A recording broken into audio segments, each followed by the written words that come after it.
Sports, one of the most vital parts of culture all across the world, specifically in the United States. People argue all the time, who's the greatest athlete? There are many different answers. People say Michael Jordan, Serena Williams, Babe Ruth, but I have one answer that is better than all of them. What if I told you the answer lies beyond stats and titles? The greatest athlete in American history didn't just dominate his sport, he changed the world. I'm talking about Muhammad Ali. Ali wasn't just a boxer. He was a fighter in every sense of the word, inside the ring and out. His story is about resilience, courage, and standing up for what you believe in, even when the world turns against you. Today we're going to break down Ali's career and life into 4 key chapters: his rise to fame, his prime and political defiance, his epic comeback, and his later years. Let's get into it. Ali, whose born name Cassius Clay, was born in Louisville, Kentucky in 1942. Ali's story begins when he was just 12 years old. Picture this: a young, angry kid storms into a police station after his bike gets stolen. He's fuming, telling Officer Joe Martin he wants to beat up whoever took it. Martin, who happened to be a boxing coach, looked at him and said, "Well, you better learn to fight first." That's exactly what Ali did. Within 6 years, he was unstoppable. At just 18, he won an Olympic gold medal in the 1960 Rome Games. But Ali wasn't like other athletes. His charisma, his confidence, some called it arrogance, set him apart. In 1964, no one thought he could beat Sonny Liston. People said Sonny would destroy him. Many even claimed that he could die in the ring with Sonny. But Ali shocked the world, winning this heavyweight title at just 22 years old. The young Ali was growing into something of a celebrity. This celebrity status would be important as he would use his publicity and popularity to help him later in his civil rights claims and arguments. For example, after this fight, he did something even bolder. He changed his name from Cassius Clay to Muhammad Ali after converting to Islam.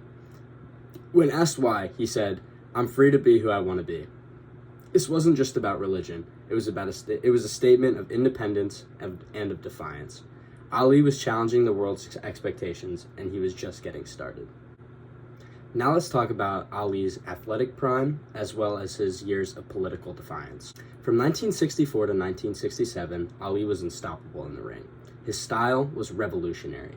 He moved like a lightweight, danced around with his opponents, and as they said, floated like a butterfly and stung like a bee. His fights were art. He didn't just win, he dominated them. Despite being at the absolute peak of his career and powers, Ali wasn't satisfied. In 1967, he decided to refuse being drafted to the Vietnam War. This was a decision that changed his life forever. He said, "I ain't got no quarrel with the Viet Cong." This one sentence made him a symbol of resistance. The consequences for this were brutal. He was stripped of his title, banned from boxing for 3 years, and he was vilified by the public. At this point, the Vietnam War was still viewed positively by the public, so his defiance to this was was not received very well. For a young black Muslim man in 1967 America, speaking out like that was just unheard of. But Ali stood firm. He became the people's champion, a symbol of justice and courage. His sacrifice wasn't just for himself. It was for everyone fighting for equality and freedom. We're now going to talk about Ali's return to the ring. He was expelled from boxing from 1967 to 1970. So when Ali returned in the ring in 1970, the world was watching. Could he still do it? The answer came in 1971 in the fight of the century against Joe Frazier. It was more than just a boxing match. It was a cultural event. Frazier represented the establishment. Ali represented the rebellion. The fight lived up to his name, but Ali unfortunately lost. During Ali's time not boxing, he wasn't practicing boxing, so he obviously looked a little rusty and had visibly aged during this fight. Many say that Ali actually lost the best years of his athletic career due to the ban. Despite the loss to Frazier, Ali never ever quit. The loss only pushed him harder. In 1974, he faced George Foreman in the Rumble in the Jungle. George Foreman was a monster, undefeated and seemingly unbeatable. But Ali had a plan, the rope-a-dope strategy. He let Foreman punch himself out, leaning as Ali leaned against the ropes, waiting. In the 8th round, Ali struck. Foreman hit the canvas. Ali had done the impossible. 1 year later was the Thrilla in Manila, which was a rematch with Joe Frazier. By the end, both men were spent. Ali called it the closest thing to dying he had ever felt, but he won the fight ultimately. These weren't just fights, they were battles of willpower that showed Ali's heart, his strategy, and his unbreakable spirit. At this point in his career, he wasn't as talented or as fit of a boxer as he used to be, so he really was just showing heart truly in these fights. Finally, we're going to talk about his years after boxing. By 1979, Ali had achieved everything in the sport. He was a 3-time heavyweight champion, the best there ever was. But boxing took its toll. He retired in 1981 and was diagnosed with Parkinson's soon after, a condition linked to his years in the ring. You could see the Parkinson's coming through in his final fights, which is a very unfortunate watch. You think that would slow him down, but it didn't. Ali spent the rest of his life fighting for peace, unity, and justice. In 1996, the world watched as Ali, trembling from Parkinson's, lit the Olympic torch in Atlanta. That moment, pure courage.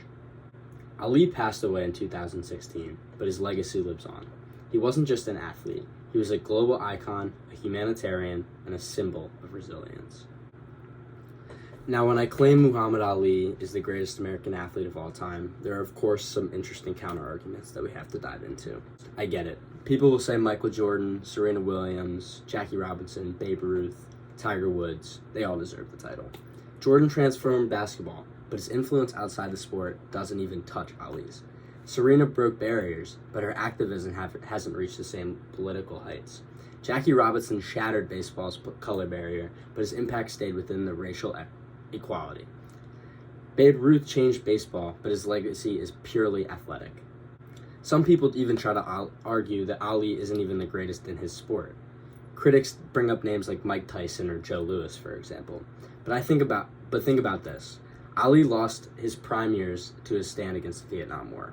We never even saw the best of him, yet he still dominated in an era filled with the toughest competition. Tyson even admitted that he would have lost to a fight to Ali if they were both in their primes. To wrap things up, at his funeral, Bill Clinton said, "He was a man of faith, taking the gifts that God gave him and using them to unite and inspire people." And that's definitely the truth. Muhammad Ali redefined what it means to be great, not just as an athlete, but as a human being. He showed us that standing for something bigger than yourself is the real measure of greatness. Ali didn't just fight opponents in the ring. He fought racism, war, and injustice. That's why he's not just the greatest boxer of all time, he's the greatest athlete in American history. Thank you for watching.